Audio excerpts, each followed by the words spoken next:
பொழுதே உட்காந்து எழுதிட்டு இருக்காங்க. மோட கோர்ஸ் பண்ணி வச்சுக்கோங்க. சரியா? சோ இப்போ இல்ல limitations of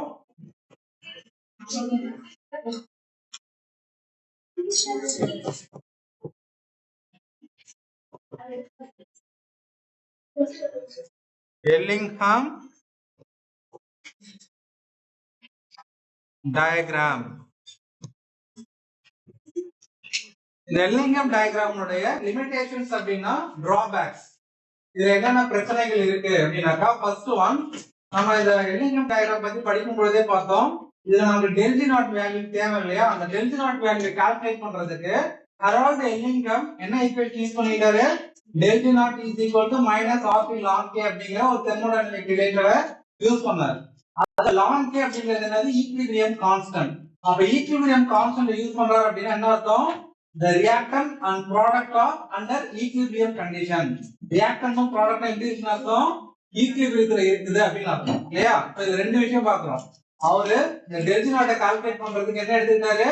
தெர்மோடைனமிக் ஈக்குவேஷன் எடுத்துக்கிட்டாரு. அப்ப தெர்மோடைனமிக் ஈக்குவேஷன் எடுத்துக்கும் பொழுது அவரால் எதை மட்டும் தான் சொல்ல முடியும் அப்படின்னா அந்த ரியாக்ஷன் feasible-ஆ நாட் feasible-ஆ அப்படிங்கறத மட்டும் தான் சொல்ல முடியும். feasible அப்படின்னா ரியாக்ஷன் நடக்குமா? நடக்கும் அப்படின்னு அர்த்தம். நாட் feasible-னா நடக்காது அப்படின்னு அர்த்தம். அப்ப அந்த தெர்மோடைனமிக் கன்சிடரேஷன் மட்டும் ஒரு கணக்குல எடுத்துக்கிறதால ஒரு ரியாக்ஷன் நடக்குமா நடக்காதா அப்படிங்கறத மட்டும் தான் அவரால் சொல்ல முடிஞ்சது. அப்படி அந்த ரியாக்ஷன் நடந்துச்சுன்னா அந்த ரியாக்ஷன் எவ்வளவு வேகத்துல நடக்கும் அப்படிங்கறத அவரால் சொல்ல முடியல. வேகம் அப்படிங்கிறது என்ன சொல்லுவோம்னா ரேட் அப்படின்னு சொல்லுவோம். அப்ப ரேட் ஆஃப் த ரியாக்ஷனை பத்தி அவர் எதுவுமே சொல்லல. அப்ப ஃபர்ஸ்ட் ஒன் என்ன அப்படின்னாக்கா it tells only about the thermodynamic feasibility of the reaction. Thermodynamic feasibility of the reaction.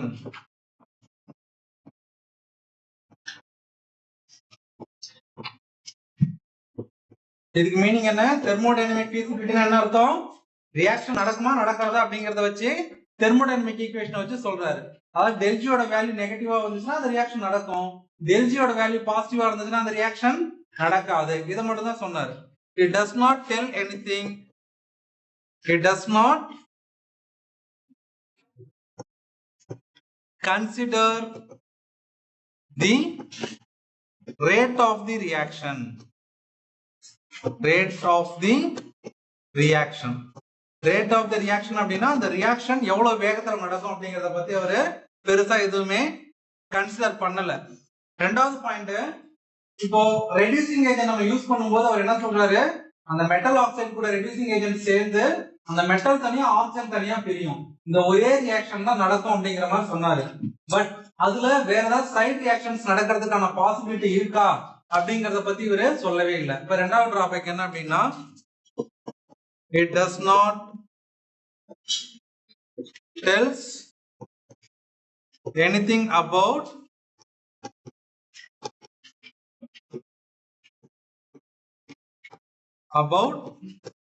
the possibility of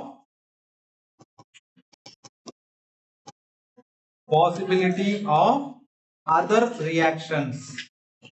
இதுல சைடுல ஏதாவது ரியாக்ஷன் நடக்குமா அப்படிங்கறத பத்தி அவர் சொல்லல. இது ரெண்டாவது பாயிண்ட்.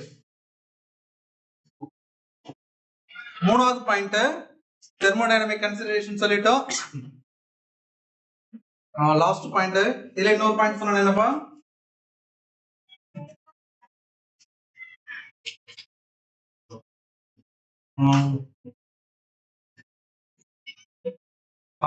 இதுல எப்பவுமே ஈக்குவேஷன் இந்த ரியாக்டன்ட் ப்ராடக்ட் எப்படி இருக்குன்னு சொன்னாரு? ஈக்விலிபிரியத்துல இருக்கும் அப்படிங்கறத அஸ்யூம் பண்ணி தான் அவர் இந்த ஈக்குவேஷனை டெரைவ் பண்ணாரு, இந்த கிராஃபை டிரா பண்ணாரு. பட் எப்பவுமே இந்த ரியாக்டன்ட்டும் ப்ராடக்ட்டும் ஈக்விலிபிரியத்துல இருக்குமா அப்படின்னு கேட்டா அதை உறுதியா சொல்ல முடியாது. சில நேரங்கள்ல ஈக்விலிபிரியத்துல இருக்கலாம், சில நேரங்கள்ல ஈக்விலிபிரியத்துல இல்லாம கூட இருக்கலாம். சோ அப்போ அது இந்த இடத்துல ஃபெயிலியர் ஆயிடுச்சு. ஏன்னா இவங்க சொன்னபடி அந்த ரியாக்டன்ட்டும் ப்ராடக்ட்டும் ஈக்விலிபிரியத்துல இருந்தால் மட்டும்தான் எல்லிங்ஹாம் டயகிராம் நம்ம யூஸ் பண்ண முடியும்.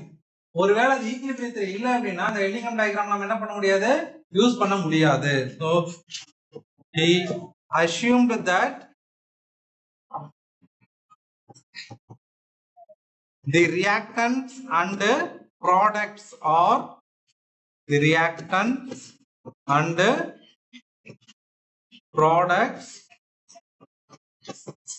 are under equilibrium.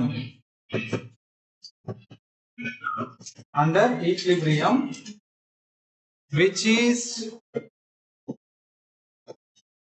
always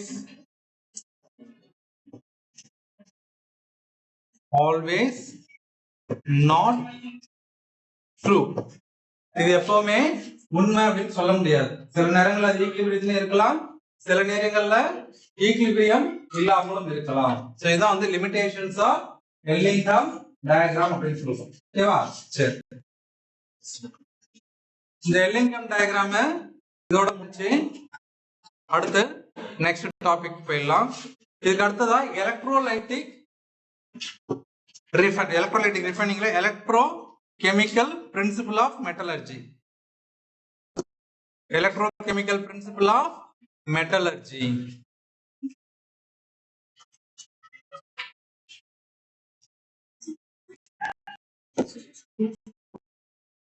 Applications பார்த்துட்டோம்,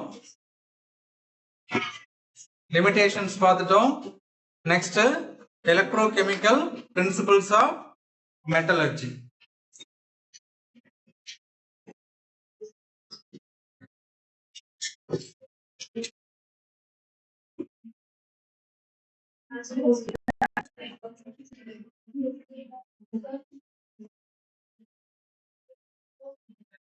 Chemical principles of metallurgy.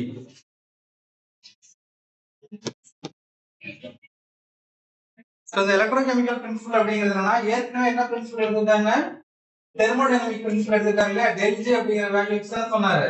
அதே மாதிரி இங்க எலக்ட்ரோகெமிக்கல் பிரின்சிபல யூஸ் பண்ணிக்கிறார். similar to thermodynamic principle,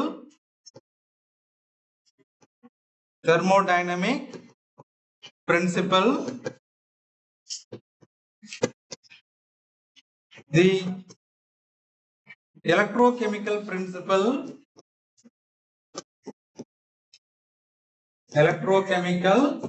principle also used in the extraction of metals. The extraction of metal க்கு நம்ம எப்படி தெர்மோடைனமிக் பிரின்சிபல் யூஸ் பண்ணோமோ அதே மாதிரி எதையும் யூஸ் பண்ணிக்கலாம், இந்த எலக்ட்ரோகெமிக்கல் பிரின்சிபலையும் யூஸ் பண்ணிக்கலாம். இந்த எலக்ட்ரோகெமிக்கல் பிரின்சிபல் என்ன ஈக்குவேஷன் யூஸ் பண்றாங்க அப்படின்னா, del G is equal to minus NFE. இந்த ஈக்குவேஷன் தான் யூஸ் பண்ணிக்கிறாங்க. del G equal to minus NFE. இப்போ இந்த இடத்துல del G நாட் அப்படின்னு யூஸ் பண்ணோம்னா இங்க E நாட் அப்படிங்கறது யூஸ் பண்ணிக்கணும். இந்த நாட் அப்படிங்கிற வேர்ட் எங்க யூஸ் பண்ணுவாங்கனாக்கா, standard free energy or standard EMF அப்படின்னு சொல்ற இடத்துல எலக்ட்ரோட் பொட்டன்ஷியல் அப்படின்னு சொல்லுவோம். E அப்படினா எலக்ட்ரோட் பொட்டன்ஷியல், E நாட் அப்படினா ஸ்டாண்டர்ட் எலக்ட்ரோட் பொட்டன்ஷியல். அதே ஸ்டாண்டர்ட் அப்படிங்கிற வேர்ட் சேர்க்கறாங்க அப்படின்னா 278 கெல்வின் டெம்பரேச்சர்ல 1 அட்மாஸ்பியர் பிரஷர்ல இந்த ரியாக்ஷனை கேரி அவுட் பண்ணாங்க அப்படின்னாக்கா அந்த ப்ராசஸ்க்கு பேரு ஸ்டாண்டர்ட் கண்டிஷன் அப்படின்னு பேரு. ஸ்டாண்டர்ட் கண்டிஷன் என்னது, 298 கெல்வின். 298 எவ்வளவு டெம்பரேச்சர், 25 டிகிரி சென்டிகிரேட். சயின்ஸ்ல ரூம் டெம்பரேச்சர் எவ்வளவு ஃபிக்ஸ் பண்ணிருக்காங்க, 25 டிகிரி சென்டிகிரேட். அந்த 25 டிகிரி சென்டிகிரேட கெல்வின்ல கன்வெர்ட் பண்ணும்போது எவ்வளவு வரும், 298 கெல்வின். 298 கெல்வின் டெம்பரேச்சர்ல 1 அட்மாஸ்பியர் பிரஷர்ல இந்த ப்ராசஸை நீங்க கேரி அவுட் பண்ணீங்கன்னா அதுக்கு பேரு ஸ்டாண்டர்ட் கண்டிஷன் பேரு. அதுல நீங்க எந்த வேல்யூ கண்டுபிடிக்கிறீங்களோ அந்த வேல்யூக்கு முன்னாடி என்ன வேர்ட் சேர்த்துக்கணும், ஸ்டாண்டர்ட் அப்படிங்கிற வேர்ட் சேர்த்துக்கணும். அப்ப ஃப்ரீ எனர்ஜியை நீங்க அந்த கண்டிஷன்ல பண்ணீங்கன்னா ஸ்டாண்டர்ட் ஃப்ரீ எனர்ஜி. அதுல எலக்ட்ரோட் பொட்டன்ஷியல் கால்குலேட் பண்ணீங்கன்னா அது ஸ்டாண்டர்ட் எலக்ட்ரோட் பொட்டன்ஷியல். அப்ப ஸ்டாண்டர்ட் அப்படின்னாக்கா அந்த ரியாக்ஷன் கண்டிஷனை குறிக்குது, எந்த டெம்பரேச்சர் எந்த பிரஷர்ல அது நடக்குது அப்படிங்கறது குறிக்குது.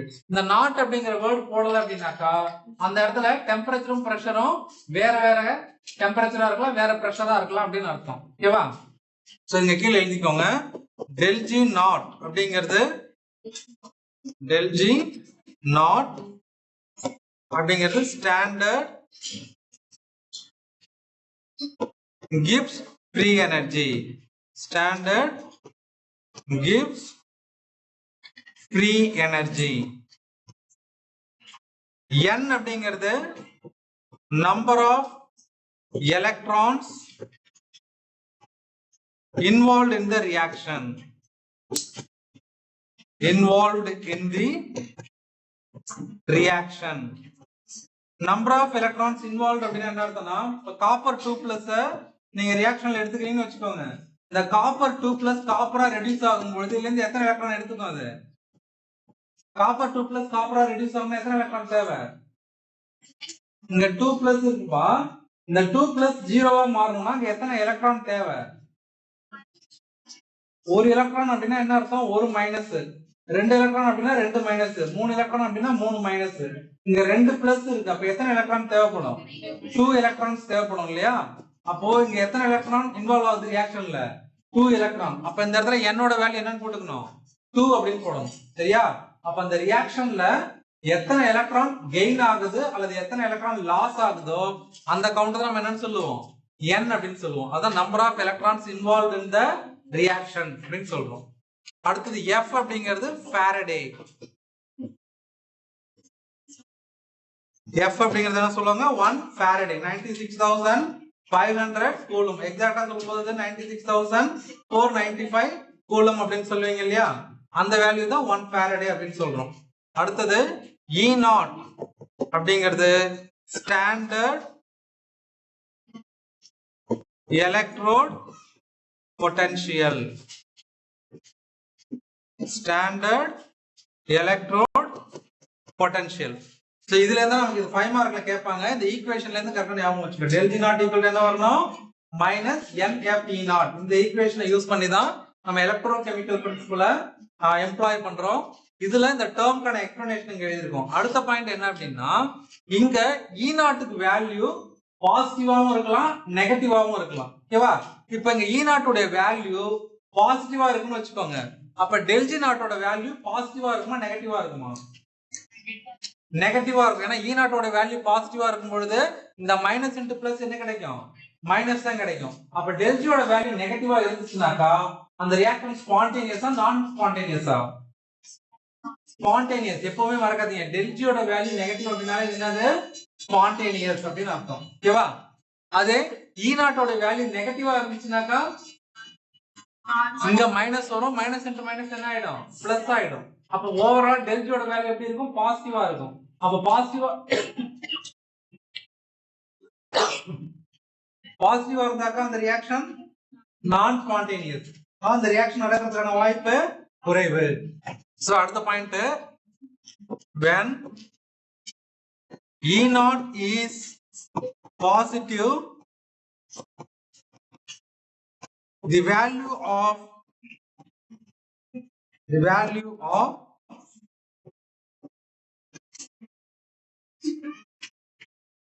del G naught becomes negative and the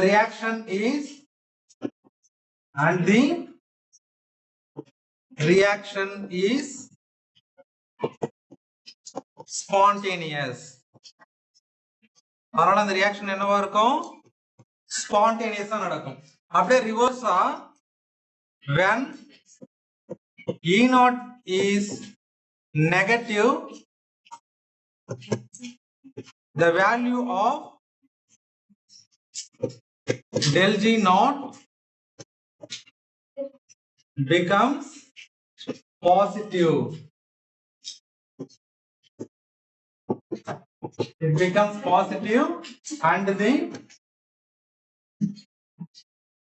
reaction is நான் ஸ்பான்டேனியஸ். அந்த ரியாக்ஷன் வந்துட்டு நாட் feasible. இந்த பாயிண்ட் புரியுதா? என்ன பண்ணிருக்கோம், இந்த ஈக்குவேஷன் எழுதிருக்கோம். அதுல E0 உடைய வேல்யூ நெகட்டிவா இருந்தா என்ன ஆகும், பாசிட்டிவா இருந்தா என்ன ஆகும் அப்படின்னு சொல்லியிருக்கோம். அடுத்த point, so that the redox couple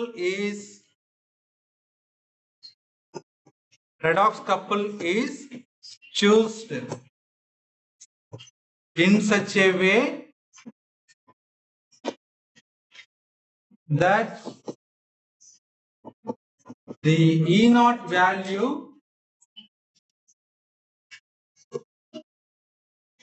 is positive. அது என்ன ரெடாக்ஸ் கப்பல்? கப்பல்னா என்ன அர்த்தம்? ரெண்டு இருக்கிறதா அர்த்தம் இல்லையா? அப்ப ரெடாக்ஸ் கப்பல் அப்படின்னா என்ன அர்த்தம்னாக்கா, நம்ம ஒரு மெட்டலை ரெடியூஸ் பண்றதுக்கு இன்னொரு மெட்டல் யூஸ் பண்றோம் இல்லையா? அப்போ ரெண்டு மெட்டல் யூஸ் பண்றதுனால ஒரு மெட்டல் வந்து எலக்ட்ரானை கொடுக்குது, ஒரு மெட்டல் என்ன பண்ணுது, எலக்ட்ரானை வாங்குது. எலக்ட்ரானை கொடுக்கிற மெட்டல் ஆக்சிடைஸ் ஆகும், எலக்ட்ரானை வாங்குற மெட்டல் ரெடியூஸ் ஆகும். அப்போ ஒரு ரியாக்ஷன்ல ஆக்சிடேஷன் ரிடக்ஷன் ரெண்டுமே சேர்ந்து நடந்தா அதுக்கு என்ன பேர் சொல்லுவோம், ரெடாக்ஸ் ரியாக்ஷன் சொல்லுவோம். இதுல ரெண்டு காம்பனன்ட் இன்வால்வ் ஆகுறதுனால இதுக்கு என்ன பேர் சொல்றாங்க, ரெடாக்ஸ் கப்பல் அப்படின்னு சொல்றாங்க. இப்போ இந்த ரெடாக்ஸ் கப்பல் ரெண்டையும் நம்ம சூஸ் பண்ணும் பொழுது அதனுடைய E0 வேல்யூ எப்படி வரணும், பாசிட்டிவா வரணும். E0 வேல்யூ ரெண்டு மெட்டல் நீங்க ஒண்ணா இதை கனெக்ட் பண்ணும் பொழுது நெகட்டிவ்லயும் வரலாம், பாசிட்டிவ்லயும் வரலாம். பட் நீங்க சூஸ் பண்றது எப்படி வரணும், கண்டிப்பா பாசிட்டிவா தான் வரணும்.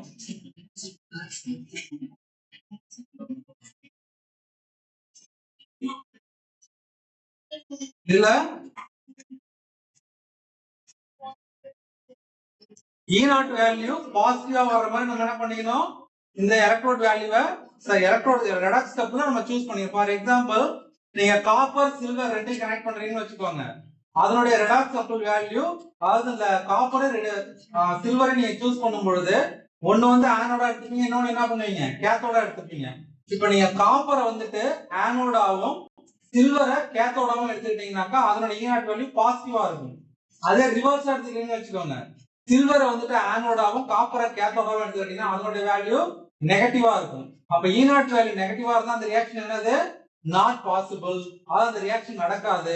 E0 வேல்யூ பாசிட்டிவா இருந்தா அந்த ரியாக்ஷன் நடக்கும், E0 வேல்யூ நெகட்டிவா இருந்தா அந்த ரியாக்ஷன் நடக்காது. சோ E0 வேல்யூ நீங்க எப்படி சூஸ் பண்ணாக்கா பாசிட்டிவா வருமோ அந்த மாதிரி அந்த ரெடாக்ஸ் கப்ல நீங்க சூஸ் பண்ணிக்கணும். ஓகேவா? சோ அடுத்த point, the more active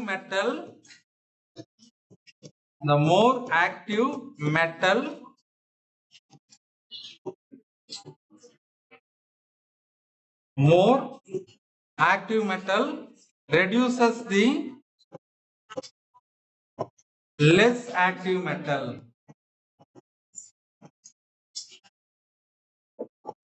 Example,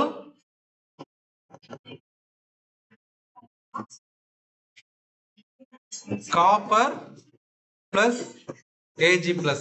காப்பரையும் silver அயனை நீங்க எடுத்துக்கிட்டீங்கன்னு வச்சுக்கோங்க, இதுல யார் மோர் ஆக்டிவா இருப்பாங்கன்னா காப்பர் மோர் ஆக்டிவா இருக்கும். யாரை விட, சில்வரை விட காப்பர் மோர் ஆக்டிவா இருக்கும். அதனால என்ன பண்ணணும்னா இந்த காப்பர் வந்து சில்வரை ரெடியூஸ் பண்ணும். அப்ப சில்வரை ரெடியூஸ் பண்ணதுன்னா என்ன அர்த்தம், இந்த காப்பர் இந்த சில்வருக்கு எலக்ட்ரானை கொடுக்குது அப்படின்னு அர்த்தம். காப்பர் இங்க எத்தனை எலக்ட்ரானை கொடுக்கும்னா 2 எலக்ட்ரானை கொடுக்கும். அப்போ இங்க காப்பர் என்னவா மாறிடும், Cu2+ மாறும். இப்ப இங்க சில்வர்ல ஒரு பிளஸ் தானே இருக்கு, இதுக்கு ஒரு எலக்ட்ரான் கொடுத்தாலே போதும் இல்லையா? ஆனா காப்பர் எத்தனை எலக்ட்ரான் கொடுத்திருக்கு, 2 எலக்ட்ரான் கொடுத்திருக்கு. அப்ப இது எத்தனை சில்வர் 2 எலக்ட்ரான் வாங்கிக்கும், 2 சில்வர் 2 எலக்ட்ரான் வாங்கிக்கும். அப்ப 2 சில்வர் 2 எலக்ட்ரான் வாங்கிட்டு என்னவா மாறிடும், 2 சில்வர் மெட்டலா ரெடியூஸ் ஆயிடும். இதே காப்பரை நீங்க ஜிங்க் கூட போடுறீங்கன்னு வச்சுக்கோங்க, காப்பரையும் ஜிங்கையும் கம்பேர் பண்ணும்போது யார் மோர் ஆக்டிவா இருப்பாங்க அப்படின்னா ஜிங்க் தான் மோர் ஆக்டிவா இருக்கும். அப்ப இதுல யார் ரெடியூஸ் பண்ணுவாங்க, ஜிங்க் வந்து காப்பரை ரெடியூஸ் பண்ணும். அப்ப அங்க காப்பரோட ஆக்சிடேஷன் ஸ்டேட் 2+ இருக்கும். அப்ப இங்க காப்பர் ரெடியூஸ் ஆகும், ஜிங்க் வந்துட்டு ஆக்சிடைஸ் ஆகும். சோ இங்க யார் வந்து நியூட்ரலா இருக்காங்களோ அவங்க வந்து மோர் ஆக்டிவ் அப்படின்னு அர்த்தம், யார் வந்து சார்ஜா இருக்காங்களோ அவங்க லெஸ் ஆக்டிவ் அப்படின்னு அர்த்தம். ஞாபகம் வச்சுக்கோங்க. ஓகேவா? இதுதான் வந்து எலக்ட்ரோகெமிக்கல் பிரின்சிபிள் ஆஃப் மெட்டலர்ஜி அப்படின்னு சொல்றோம். ஓகே, சோ இந்த எலக்ட்ரோகெமிக்கல் பிரின்சிபிள் ஆஃப் மெட்டலர்ஜி இதோட இருக்கு. இன்னும் ஒரு 5 மார்க் மட்டும் சொல்லிடுறேன். இதோட இதுக்கப்புறம் ரிஃபைனிங் ஸ்டார்ட்ஸ் இன்னொன்னு இருக்குது, இன்னும் ஒரே ஒன்று தான் இருக்குது. எக்ஸ்ட்ராக்ஷன் ஆஃப் மெட்டல்ல ஹால் ஹெரால்டு ப்ராசஸ். அந்த ஹால் ஹெரால்டு ப்ராசஸ் முடிச்சிட்டோம் அப்படின்னா இந்த எக்ஸ்ட்ராக்ஷன் ப்ராசஸ் ஃபுல்லாமே முடிஞ்சிடும். அதுக்கப்புறம் ரிஃபைனிங் டாபிக் போயிடலாம். ஸோ இப்போதைக்கு எக்ஸ்ட்ராக்ஷன் டாபிக் வரைக்கும் நம்ம பார்த்துருவோம். இது புரியுதா உங்களுக்கு? எலக்ட்ரோலைட்டிக் ரிஃபைனிங் என்னப்பா? ரெடாக்ஸ் கப்பல். ஆமா, ரெண்டு மெட்டல் எடுத்துக்கிறோம் இல்லையா? ரெண்டு மெட்டல்ல ஒரு மெட்டல் எலக்ட்ரானா கொடுக்கும், ஒரு மெட்டல் எலக்ட்ரானா வாங்கும். அப்போ ஒரு மெட்டல் எலக்ட்ரான் கொடுக்குதுல, அது ஆக்சைடு ஆகுது. எலக்ட்ரானை வாங்குறது ரெடியூஸ் ஆகுது. அப்போ ரெண்டும் ஒண்ணுக்கு எலக்ட்ரானை கொடுத்து வாங்கிக்குதுல, அந்த ரெண்டுக்கு பேர் தான் எலக்ட்ரான் கப்பல், சாரி ரெடாக்ஸ் கப்பல் அப்படின்னு பேரு. ரெடாக்ஸ் என்ன அர்த்தம்? ஒரே ரியாக்ஷன்ல ரிடக்ஷன் பிளஸ் ஆக்சிடேஷன் நடக்குது. அப்ப இந்த ரெண்டு மெட்டலும் ஒரே ரியாக்ஷன் என்ன பண்ணுது? எலக்ட்ரானை கொடுக்கவும் வாங்கவும் செய்யுது. அதனால அதுக்கு பேர் ரெடாக்ஸ் கப்பல். இப்போ இந்த இடத்துல எது ரெடாக்ஸ் கப்பல்? காப்பரும் சில்வரும் ஒரு ரெடாக்ஸ் கப்பல். அதே மாதிரி இங்க காப்பரும் ஜிங்க்கும் ஒரு ரெடாக்ஸ் கப்பல். இதுல காப்பர் ரெடியூஸ் ஆகுது, ஜிங்க் ஆக்சிடைஸ் ஆகுது. இதுல காப்பர் இதுல காப்பர் ரெடியூஸ் ஆகுது, ஜிங்க் ஆக்சிடைஸ் ஆகுது. இதுல காப்பர் ஆக்சிடைஸ் ஆகுது, சில்வர் ரெடியூஸ் ஆகுது. ஓகேவா? இதுதான் நம்ம ரெடாக்ஸ் கப்பல் அப்படின்னு சொல்லுவோம். ஓகேவா? இது புரியுதாப்பா? இது எக்ஸாம்ல கேட்கக்கூடிய क्वेश्चन தான். 5 மார்க்ல வரும். Electrochemical principle of metallurgy. இதுக்கு என்ன ஈக்குவேஷன் யூஸ் பண்றோம்? del C equal to minus NMP அப்படிங்கிற ஈக்குவேஷன் யூஸ் பண்றோம். del C naught அப்படிங்கிறது என்ன? del C naught என்ன? Standard gives free energy. N அப்படிங்கிறது number of electrons involved in the reaction. அடுத்து F அப்படிங்கிறது Faraday. E naught அப்படிங்கிறது என்ன? Standard electrode potential. Standard electrode potential. So இதுல E naught value பாசிட்டிவா இருந்தா அந்த reaction spontaneous. E naught value நெகட்டிவா இருந்தா நான் spontaneous. அப்ப ரெடாக்ஸ் கப்பல் சூஸ் பண்ணும்போது E naught value எப்படி இருக்கிற மாதிரி சூஸ் பண்ணனும்? பாசிட்டிவா இருக்கிற மாதிரி சூஸ் பண்ணனும். இதுல எந்த மெட்டல் ரெடியூஸ் பண்ணனும்? More active metal, less active மெட்டலை ரெடியூஸ் பண்ணனும். இப்ப அதுக்கு எக்ஸாம்பிள் ரெண்டு எழுதிருக்கோம். அவ்வளவுதான். மொத்தம் 4 பாயிண்டா தான் பிரிச்சு எழுதிருக்கோம். சரியா? சரி, அடுத்ததா Hall Heroult process. Electrochemical extraction of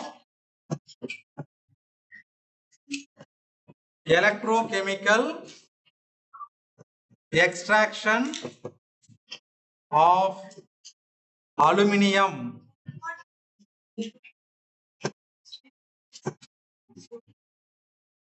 Electrochemical extraction of aluminium. இதுக்கு இன்னொரு பேர் தான் என்ன சொல்லுவாங்க அப்படின்னாக்கா ஹால் ஹெரால்ட் ப்ராசஸ். இன்னொரு பேர் என்ன சொல்லுவோம்? ஹால் ஹெரால்ட் ப்ராசஸ் அப்படின்னு சொல்லுவோம். இந்த எலக்ட்ரோகெமிக்கல் அப்படின்ற வேர்டு வந்துச்சு அப்படின்னாலே கண்டிப்பா அதுல ஒரு 3 காம்போனன்ட் இருக்கும். எலக்ட்ராலிசிஸ் அப்படின்ற பேர் வந்தாலே அதுல 3 காம்போனன்ட் இருக்கும். ஒன்னு வந்து ஆனோடு, இன்னொன்னு கேத்தோடு, இன்னொன்னு எலக்ட்ரோலைட். இது 3 கண்டிப்பா ஒரு எல்லாத்துக்குமே. சரியா? இந்த ஆனோடு கேத்தோடு அப்படின்னா என்னன்னா இது ரெண்டும் பொதுவா எலக்ட்ரோட் அப்படின்னு சொல்லுவோம். எலக்ட்ரோட் அப்படிங்கிறது என்னன்னா இது மாதிரி ஒரு மெட்டல் ராடா இருக்கும். நான் கையில வச்சிருக்கேன் இல்லையா பென், இது மாதிரி ஒரு மெட்டல் ராடா இருக்கலாம், அல்லது ஒரு மெட்டாலிக் வயரா இருக்கலாம், ஒரு மெட்டல் ஸ்ட்ரிப்பா இருக்கலாம், அல்லது ஒரு மெட்டாலிக் கிரிடா இருக்கலாம். anything that can able to conduct a current. Current conduct பண்ணக்கூடிய ஒரு வயர் அல்லது மெட்டல் ராடுக்கு என்ன சொல்லுவோம்? எலக்ட்ரோட் அப்படின்னு சொல்லுவோம். இப்ப அந்த எலக்ட்ரோடுக்கு பாசிட்டிவ் சார்ஜ் இருந்துச்சுன்னா ஆனோடுன்னு பேர் சொல்லுவோம், நெகட்டிவ் சார்ஜ் இருந்தா அதுக்கு என்ன பேர் சொல்லுவோம்? கேத்தோட் அப்படின்னு சொல்லுவோம். இது ரெண்டு எலக்ட்ரோடுன்னு சொல்றோம். அடுத்தது இந்த ரெண்டு எலக்ட்ரானிக் அப்படியே வச்சீங்க அப்படின்னாக்கா ரெண்டுலயும் கரண்ட் பாஸ் ஆகி எதுவுமே நடக்காது. இப்ப இந்த ரெண்டு இன்டைரக்டா கனெக்ட் பண்ணணும். எப்படி கனெக்ட் பண்ணுவாங்கன்னா ஒரு எலக்ட்ரோலைட்டிக் சொல்யூஷன்ல இமர்ஸ் பண்ணுவாங்க. இந்த மாதிரி ஒரு பாத் எடுத்துக்கிறாங்க. இந்த பாத்ல இந்த இடத்துல ஒரு எலக்ட்ரோடு எடுத்துக்கிறோம், இங்க ஒரு எலக்ட்ரோடு எடுத்துக்கிறோம், இதுல ஒரு பேட்டரியை கனெக்ட் பண்றோம். இப்ப இந்த பேட்டரியினுடைய பாசிட்டிவ் எண்டை இங்க கனெக்ட் பண்றோம், நெகட்டிவ் எண்டை இங்க கனெக்ட் பண்ணிருக்கோம். இப்போ இந்த மாதிரி உங்களுக்கு தெரியும் இல்லையா, பேட்டரியில லென்த்தியா இருக்கிற லைன் என்னன்னு சொல்லுவீங்க? பாசிட்டிவ். சின்னதா இருக்கிற லைன் நெகட்டிவ்னு சொல்லுவீங்க. அப்ப இந்த எலக்ட்ரோடுக்கு என்ன சைன் வரும்? பாசிட்டிவ். இந்த எலக்ட்ரானுக்கு என்ன சைன் வரும்? நெகட்டிவ். பாசிட்டிவ் சைன் இருந்தா என்ன சொல்லுவோம்? ஆனோடு. நெகட்டிவ் சைன் இருந்தாக்கா கேத்தோட். இதை இப்படியே வச்சீங்க அப்படின்னா வெறும் பேட்டரி மூலம் கனெக்ட் பண்றதுனால நமக்கு எந்த பிரயோஜனமும் இல்ல. இப்ப இது என்ன பண்ணணும்? இன்டைரக்டா ஒரு சொல்யூஷன் மூலமா கனெக்ட் பண்ணணும். அப்ப இதுல சம் லிக்விட்ஸ் ஆட் பண்ணிருப்போம். ஏதோ ஒரு சொல்யூஷன் இதுல ஊத்தி இருப்பாங்க. இந்த சொல்யூஷன் உள்ளாரதான் இந்த ரெண்டு எலக்ட்ரோடையுமே வைப்பாங்க. இந்த சொல்யூஷனுக்கு தான் நம்ம என்ன பேர் சொல்லுவோம்? எலக்ட்ரோலைட் அப்படின்னு சொல்லுவோம். இந்த ரெண்டு எலக்ட்ரோடையும் நம்ம இம்மர்ஸ் பண்றோம் இல்லையா ஒரு லிக்விடு, அந்த லிக்விடுக்கு தான் என்ன பேரு? எலக்ட்ரோலைட். எலக்ட்ரோலைட்னா ரொம்ப பெருசாலாம் ஒண்ணும் கிடையாது. ஒரு சால்ட்ட வாட்டர்ல டிசால்வ் பண்ணி வச்சா அதான் எலக்ட்ரோலைட். நம்ம சாப்பாட்டுல போட்டு சாப்பிடுறோம் இல்லையா உப்பு, அந்த உப்புல தண்ணியில டிசால்வ் பண்ணி வச்சீங்கன்னா அது ஒரு எலக்ட்ரோலைட். காப்பர் சல்பேட்டை வாட்டர்ல டிசால்வ் பண்ணி வச்சீங்கன்னா அது ஒரு எலக்ட்ரோலைட். சில்வர் நைட்ரேட்டை வாட்டர்ல டிசால்வ் பண்ணீங்கன்னா அது ஒரு எலக்ட்ரோலைட். அப்போ ஒரு சால்ட்ட வாட்டர்ல டிசால்வ் பண்ணீங்கன்னா அதுக்கு பேர் என்னது? எலக்ட்ரோலைட் அப்படின்னு சொல்லுவோம். புரியுதா? இந்த மூணு காம்பனன்ட் என்ன அப்படிங்கறத முதல்ல எழுதணும். இதுதான் எந்த எலக்ட்ரோலைட் கெமிக்கல் ப்ராசஸ் வந்தாலும் முதல்ல நீங்க எழுத வேண்டியது what is cathode, what is anode, what is electrolyte. இதுதான் முதல்ல எழுதணும். சரியா? சரி, இப்போ இதுல ஹால் ஹெரால்ட் ப்ராசஸ்ல முதல்ல கேத்தோட் என்ன அப்படின்னு எழுதிப்போம். ஹால் ஹெரால்ட் ப்ராசஸ்ல கேத்தோட் என்ன அப்படின்னு பாத்தீங்கன்னா iron tank. Iron tank lined with carbon. இதுதான் என்னவா இருக்கும்? கேத்தோடா இருக்கும். அதாவது பெரிய ஒரு இரும்பு டேங்க் இருக்கும். அந்த இரும்பு டேங்கினுடைய இன்னர் பார்ட்ல, இன்னர் அந்த வால்ஸ்ல என்ன கோட்டிங் கொடுத்திருப்பாங்க? கார்பனுடைய கோட்டிங் கொடுத்திருப்பாங்க. அதுதான் என்னவா யூஸ் ஆகுது? கேத்தோடா யூஸ் ஆகுது. கேத்தோடுக்கு அடுத்து இன்னொன்னு என்ன இருக்கு? ஆனோட். ஆனோட் என்ன அப்படின்னா கார்பன் பிளாக்ஸ். Carbon blocks. பிளாக்ஸ்னா கட்டி கட்டியா இருக்கிறது. கார்பன் எல்லாம் கட்டி கட்டியா இருக்கு இல்லையா? அல்லது ஒரு கிரிட் மாதிரி இருக்கிறது, ஒரு ராட் மாதிரி இன்சர்ட் பண்றது என்னன்னு சொல்லுவாங்க? கார்பன் பிளாக்ஸ் அப்படின்னு சொல்றோம். ஆனோட் வந்து carbon blocks immersed in electrolyte. இதுதான் என்னவா ஆக்ட் ஆகுது? ஆனோட ஆக்ட் ஆகுது. அடுத்து மூணாவது என்ன வரும்னு சொன்னேன்? எலக்ட்ரோலைட். இதுல எலக்ட்ரோலைட் என்ன அப்படின்னா ஒண்ணு வந்துட்டு alumina.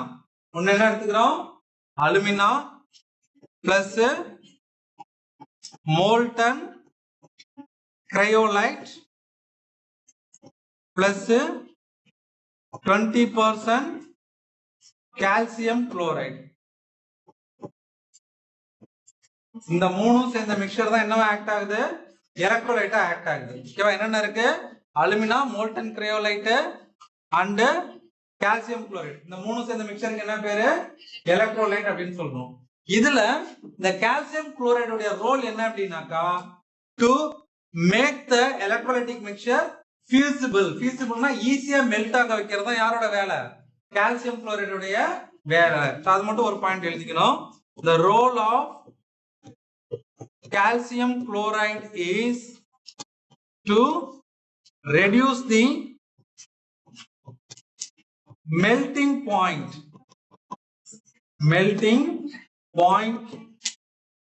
of the electrolytic mixture. Melting point of the electrolytic mixture. ஓகேவா? இதெல்லாம் புக்ல இருக்கிற மாதிரி எழுதல, நான் ஷார்ட் கீ பாயிண்ட்ஸ் தான் எழுதுறேன். இது படிக்கிறதுக்கு நீங்க ஞாபகம் வச்சுக்கிறதுக்கு இந்த கீ பாயிண்ட்ஸ் ஞாபகம் வச்சுக்கோங்க. அதுக்கப்புறமா நீங்க புக்ல பேராகிராஃபா படிச்சீங்கன்னா கீ பாயிண்ட்ஸ் மறக்காம இருக்கும். சரியா? இப்ப இதுல நான் எழுத போற ரியாக்ஷன் வந்து புக்ல இருக்கிற மாதிரி இருக்காது, கொஞ்சம் டிஃபரெண்டா எழுதுறேன். புக்ல இருக்கிற ஈக்குவேஷனை அப்படியே எழுதினீங்கன்னாக்கா ஈக்குவேஷன் பேலன்ஸ் ஆகாது. சோ அதனால ஒரு ரெண்டு ஈக்குவேஷன் மட்டும் மாத்தி எழுதுறேன்.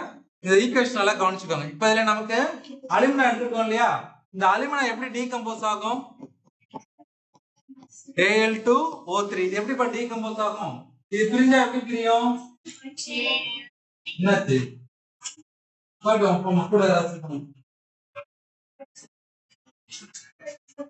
ரொம்ப முடியல வீட்டுக்கு சொல்லுவாமா? அர்ஜென்ட் கூட சொல்லணும். அவங்க பிஆர்ஓ இருக்காங்கல்ல, பிஆர்ஓ கிட்ட சொல்லுங்க. கீழே பசங்க இருக்காங்கல்ல, அவங்க போங்க. பிரின்சிபல் சார்ட்ட சொல்லிட்டு சொல்லுங்க. பிரின்சிபல் சார்ட்ட முதல்ல பர்மிஷன் வாங்கிட்டு சொல்லுங்க. இல்லைன்னா நான் வர அந்த கிளாஸ் முடிச்சுட்டு வரேன். அலுமினா எப்படி பிரியும்? Al2O3 இருக்கு இல்லையா? எப்படி பிரியும்? அலுமினியம் தனியா பிரியும், ஆக்சிஜன் தனியா பிரியுமா? இப்ப இதுக்கு சார்ஜ் எப்படி எழுதணும்னாக்கா ஏற்கனவே சொல்லிருக்கேன், கிராஸ் மல்டிபிள் பண்ணிக்கணும். இங்க அலுமினியத்துக்கு ஆப்போசிட் என்ன நம்பர் இருக்கு 3. அப்ப அலுமினியத்தோட சார்ஜ் எவ்வளவு வரும் 3 பிளஸ். ஆக்சிஜனுக்கு ஆப்போசிட்ல இங்க என்ன இருக்கு 2. அப்ப ஆக்சிஜனோட சார்ஜ் என்ன வரும் 2 மைனஸ். இங்க அலுமினியம் எத்தனை இருக்கு 2. அப்ப இங்க எதால மல்டிப்ளை பண்ணீங்கணும் 2. ஆக்சிஜன் எத்தனை இருக்கு 3. அப்ப இங்க 3 ஆல மல்டிப்ளை பண்ணிக்கணும். ஓகேவா? சோ இது ஈஸியா ஞாபகம் வச்சுக்கலாம். இது நீங்க மனப்பாடம் பண்ணனும் அவசியம் இல்ல. சார்ஜ் வந்து கிராஸ் மல்டிபிள் பண்ணிக்கணும். நம்பர் ஆஃப் அயான்ஸ் எவ்வளவுங்கறத இங்க கீழ என்ன நம்பர் இருக்கோ அந்த நம்பரால மல்டிப்ளை பண்ணிக்கணும். ஓகேவா? இப்ப அடுத்ததா reaction at cathode. Reaction at cathode. இது அப்படியே சைடுல எழுதிக்கோங்க. கேத்தோட் அப்படின்னு சொன்னாலே அதுல எப்பவுமே என்ன ரியாக்ஷன் நடக்கும் அப்படின்னா ரிடக்ஷன். கேத்தோட் அப்படினாலே கண்டிப்பா என்ன ரியாக்ஷன் நடக்கும் ரிடக்ஷன். அப்படின்னா என்ன அர்த்தம் அடிஷன் ஆஃப் எலக்ட்ரான். கேத்தோட் அப்படின்னு சொன்னாலே அங்க கண்டிப்பா என்ன நடக்கும் ரிடக்ஷன் தான் நடக்கும். ரிடக்ஷனுக்கு நம்ம எலக்ட்ரோகெமிக்கல் ப்ராசஸ் படிக்கும் பொழுது எலக்ட்ரானை பேஸ் பண்ணி தான் அது ரிடக்ஷனா ஆக்சிடேஷனா சொல்லணும். எலக்ட்ரான் கெயின் ஆச்சு அப்படின்னா அது என்னது ரிடக்ஷன். எலக்ட்ரான் லாஸ் ஆச்சுனாக்கா ஆக்சிடேஷன். அப்ப ஆக்சிடேஷன் எங்க நடக்கும் அப்படின்னாக்கா ஆனோட். ஆனோட்ல எப்பவுமே என்ன நடக்கும் ஆக்சிடேஷன் நடக்கும். இது லாஸ் ஆஃப் எலக்ட்ரான். இந்த ரெண்டையும் மறக்காதீங்க. 100% இது எங்கேயுமே மாறாது. இதெல்லாம் ஞாபகம் வச்சுக்கோ. இப்போ நான் ஃபர்ஸ்ட் என்ன எழுதுறேன் ரியாக்ஷன் அட் கேத்தோட். கேத்தோட்ல என்ன நடக்கணும் ரிடக்ஷன் தான் நடக்கும் இல்லையா? இப்ப யாரை நம்ம ரெடியூஸ் பண்ண போறோம் மெட்டல் தானே ரெடியூஸ் பண்ண போறோம். அப்ப இங்க மெட்டல் என்ன ஸ்டேட்ல இருக்கு Al3+ இருக்கா? அப்ப ஃபர்ஸ்ட் அதை எழுதிக்கோங்க Al3+. இது என்னவா ரெடியூஸ் ஆகணும் மெட்டலா ரெடியூஸ் ஆகணும். அப்ப என்ன ஆகும் Al அப்படின்னு மாறும். அப்ப இந்த 3+ இங்க என்னவா மாறி இருக்கு 0வா மாறி இருக்கு இல்லையா? அப்ப இங்க எத்தனை எலக்ட்ரான் கன்சியூம் ஆயிருக்கும் 3 எலக்ட்ரான்ஸ். அப்ப இங்க என்ன போட்டுக்கணும் +3 எலக்ட்ரான். ஓகேவா? ஃபர்ஸ்ட் ரியாக்ஷன் ஓகேவா? அடுத்து ரெண்டாவது ரியாக்ஷன். அப்ப இங்க பாருங்க எலக்ட்ரான் இங்க கெயின் ஆயிருக்கு. அதனால என்னன்னு சொல்றோம் ரிடக்ஷன். ரிடக்ஷன் நடக்கிறதுனால இந்த எலக்ட்ரானுக்கு என்ன பேரு கேத்தோட். அடுத்து ரியாக்ஷன் அட் ஆனோட். ஆனோட்ல இங்க என்ன இருக்கு மீதி ஆக்சிஜன் இருக்கா? ஆனோட் அப்படின்னா என்ன பண்ணணும் எலக்ட்ரானை லாஸ் பண்ணணும் இல்லையா? அப்ப இங்க எலக்ட்ரான் எக்ஸ்ட்ராவா இருக்கு. எக்ஸ்ட்ராவா இருக்கிற எலக்ட்ரானை கொடுத்தாதான் என்னவாகும் நியூட்ரலா மாறும் இல்லையா? அப்ப இங்க எத்தனை எலக்ட்ரான் எக்ஸ்ட்ராவா இருக்கு 2 எலக்ட்ரான் எக்ஸ்ட்ராவா இருக்கு. அப்ப இந்த 2 எலக்ட்ரானை கொடுத்துருச்சுன்னா என்னவா மாறும் நியூட்ரல் ஆக்சிஜனா மாறுமா? இந்த மாதிரி அட்டாமிக் ஆக்சிஜன் இருக்கிறது பாசிபிளா? ஆக்சிஜன் எப்பவுமே எப்படி இருக்காது அட்டாமிக் ஆக்சிஜனா தனியா இருக்காது. எப்பவுமே இன்னொரு ஆக்சிஜனோட சேர்ந்து மாலிகுலர் ஆக்சிஜனா தான் இருக்கும். அப்ப இங்க என்ன பண்ணிக்கோ O2 அப்படின்னு எழுதிக்கோங்க. அப்ப இங்க எத்தனை ஆக்சிஜன் இருக்கு 2 இருக்கா? ஆனா இங்க 1 தான் இருக்கு. அப்ப இங்க 2 ஆல மல்டிப்ளை பண்ணிக்கோங்க. இப்போ ஒரு ஆக்சிஜன்ல 2 எலக்ட்ரான் இருந்துச்சு. அப்ப இங்க 2 ஆல மல்டிப்ளை பண்ணும்போது எத்தனை எலக்ட்ரான் வருது 4 எலக்ட்ரான்ஸ் வந்துரும் இல்லையா? அங்க 2 × 2 எத்தனை எலக்ட்ரான் வரும் 4. அப்ப இங்க எலக்ட்ரான் எத்தனை வரணும் 4. இங்க எத்தனை எலக்ட்ரான் வரணும் 4 எலக்ட்ரான்ஸ் வரணும். ஓகேவா? சரி.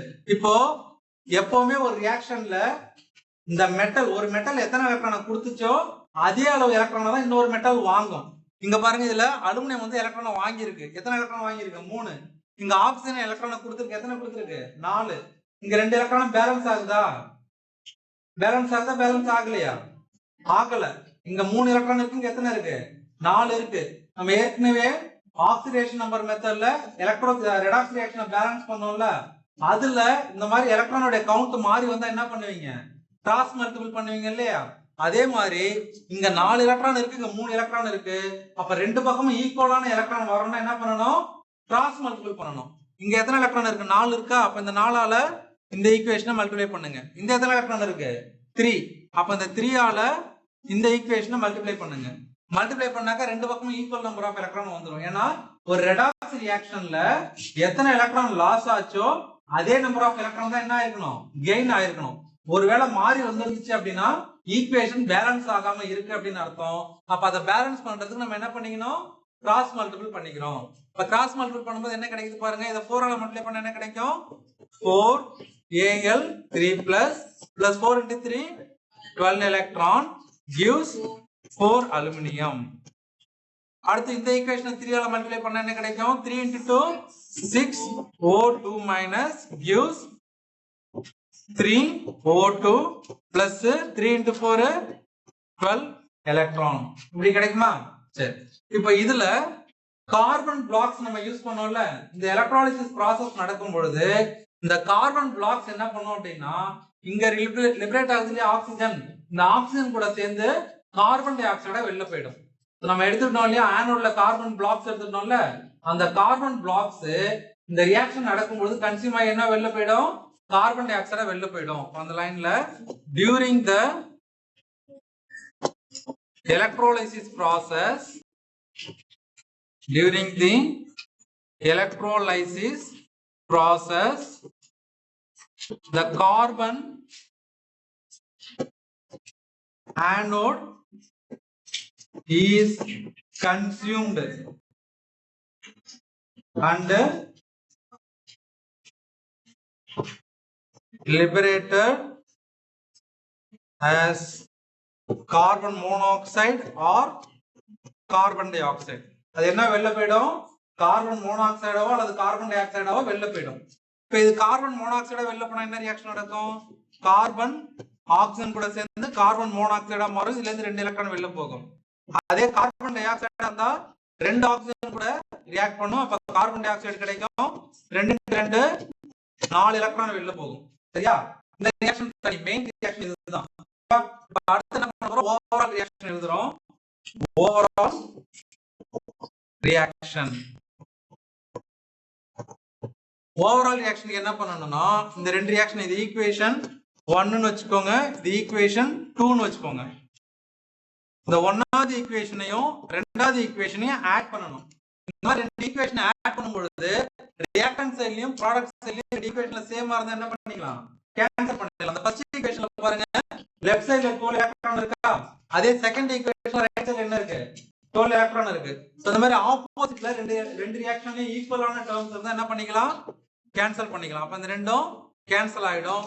அப்ப மீதி இருக்கிறத எடுத்து என்ன வரும்?